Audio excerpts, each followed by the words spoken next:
Jogging కి వేళాయరా, ప్రకృతిలోకి పయనమవ్వరా. పూర్తి వివరాలకు చదవండి రేపటి సాక్షి హైదరాబాద్ ఎడిషన్. అనంతపురం జిల్లా యలనూరు మండలం దంతలపల్లిలో విషాదం. బైక్పై వెళ్తున్న తండ్రి కొడుకులపై విద్యుత్ తీగలు తెగిపడ్డాయి. దీంతో తండ్రి కొడుకులు అక్కడికక్కడే చనిపోయారు. అధికారుల నిర్లక్ష్యం కారణంగానే విద్యుత్ తీగలు తెగిపడ్డాయని మృతుని బంధువులు ఆందోళన వ్యక్తం చేస్తున్నారు. అనంతపురం జిల్లా యలనూరు మండలం దంతలపల్లిలో జరిగింది ఈ విషాదం.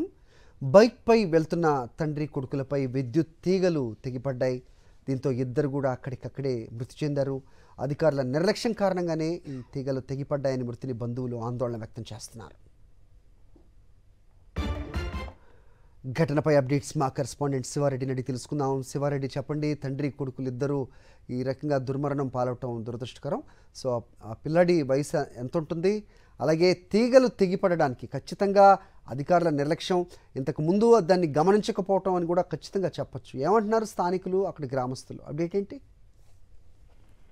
అధికారుల నిర్లక్ష్య వైఖరి కారణంగా ఈ ఘటన చోటు చేసుకున్నట్లు స్పష్టంగా అర్థమవుతుంది. ఎందుకంటే నాణ్యతారహితంగా కేబుల్స్ ఉండడాన్ని ముందే గుర్తించాల్సిన బాధ్యత ట్రాన్స్కో అధికారులపైన ఉంటుంది. దీన్ని గుర్తించకపోవడం వల్లే ఈ ఘటన చేసుకున్నట్లు స్థానికులు కూడా ఆరోపిస్తున్న పరిస్థితి కనిపిస్తుంది. వాస్తవానికి యలనూరు మండలం దంతలపల్లి గ్రామంలో చోటు చేసుకుంది.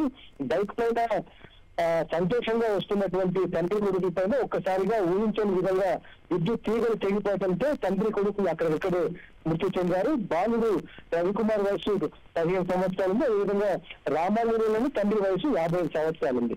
ఈ ఘటన తెలిసిన వెంటనే అక్కడున్న స్థానికులు కావచ్చు, లేకపోతే పరిసర గ్రామాల నుంచి పెద్ద ఎత్తున కుటుంబ సభ్యులు కావచ్చు, లేకపోతే బంధుమిత్రులు కావచ్చు, అక్కడ స్థానికులు కావచ్చు చేరుకున్నారు.